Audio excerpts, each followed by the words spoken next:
Last night, across this city, a child went to bed and cried. The child cried because that child had been abused. Who's going to wipe those tears? Last night, a child went to bed and cried because they were hungry. Some didn't get enough to eat. Some got nothing to eat.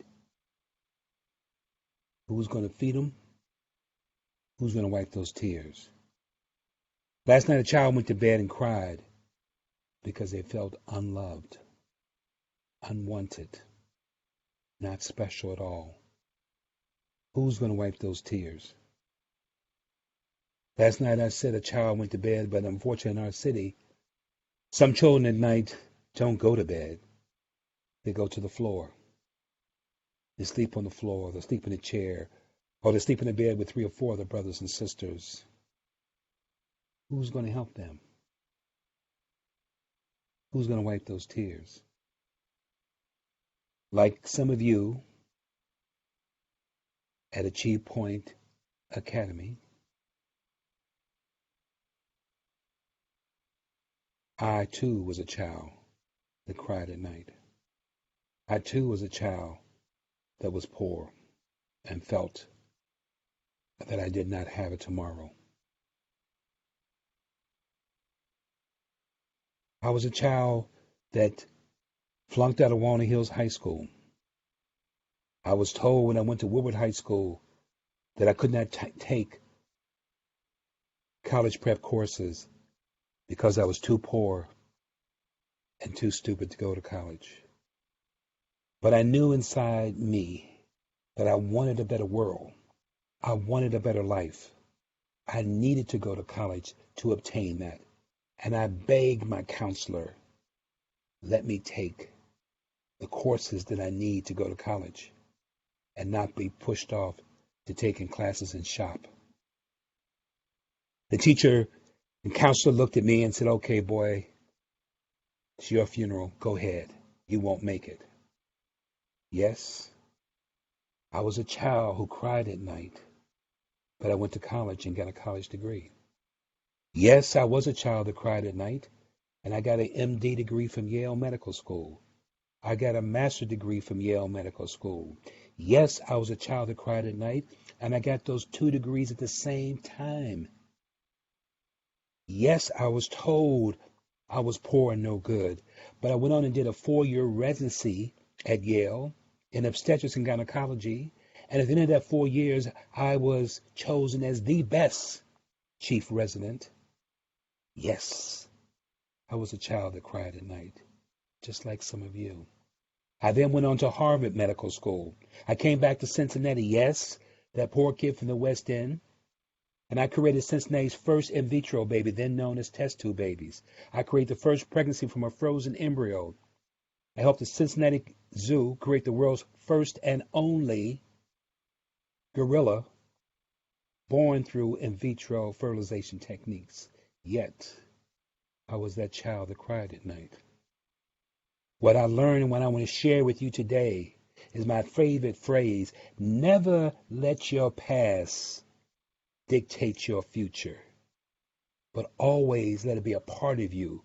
Draw your strength from your past. People have asked me, was it hard doing 2 degrees at one time at Yale? Was it hard going to Harvard? Was it hard being a physician? I say to them, what was hard was being poor. What was hard was not having money when I needed it. What was hard was missing some meals. What was hard was by being teased by other kids. How could English or math be hard when life was so hard? I let that past be my strength to deal with English and physics and calculus and medicine and Yale and Harvard. I took that strength, that same strength that you have. Oh, yes, I am you and you are me. You have it. Some of you will still grow. Some of you will finally realize your full potential, and you'll reach out and grab more and grab that golden ring of life.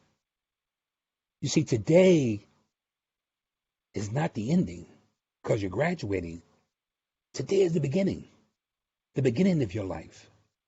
You're now a high school graduate, which means you can get a job and have the things in life that you need. But if you're willing to work harder, if you're willing to get a skill, a trade, go to a community college, or even go on to college, you'll then be able to get some of the things in life that you want. A big difference between the things that you need and the things that you want. But you have that strength. But first, I want you to first love yourself. I want you to take care of yourself.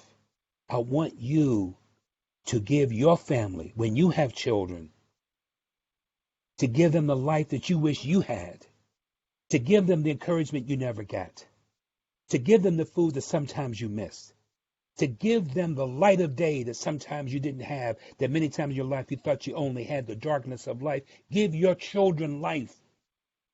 But first, love yourself. Have pride in yourself. Use your strength and then share that.